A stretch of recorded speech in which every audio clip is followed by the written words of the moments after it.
Hey everyone, thanks for tuning in. Hope you had a great weekend.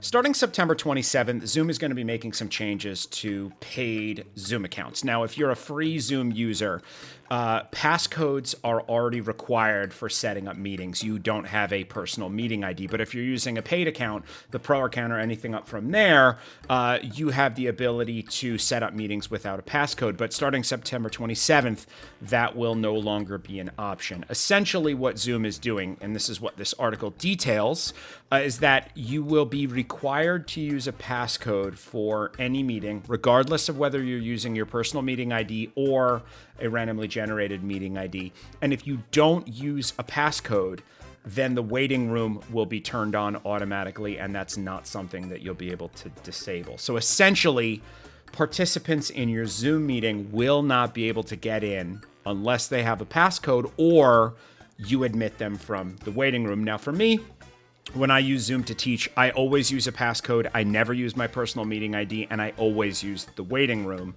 That way I know that the people that are part of my meeting and only those people are joining. And if anybody joins that's not a part of the meeting, I can not allow them from the waiting room. So these are just some added levels of security to prevent Zoom bombing or any other kind of nonsense like that.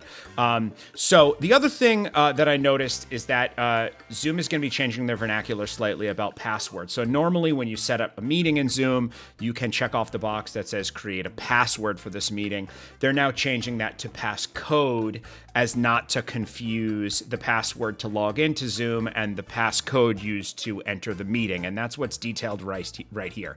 Passcodes are meant to be shared with your invited meeting participants along with the meeting ID, and passwords refer to your Zoom login credentials. So I've definitely noticed in the past when teaching people how to use Zoom that there's definitely some confusion amongst passwords to log in and passwords to join meetings and that kind of thing.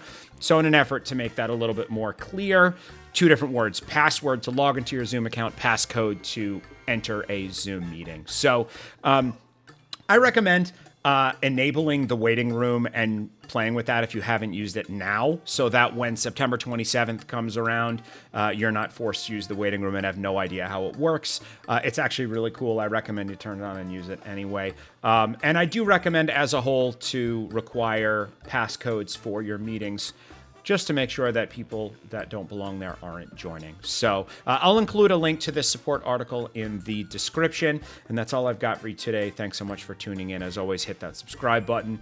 I release new tech tips every Monday, Wednesday, and Friday at 2 p.m. And check out the DAE.com for our full list of online classes, workshops, private lessons, and summer camp. And if you have an idea for a tech tip you'd like to see me create, throw it in the comments and I'll do my best. Thanks and have a great day.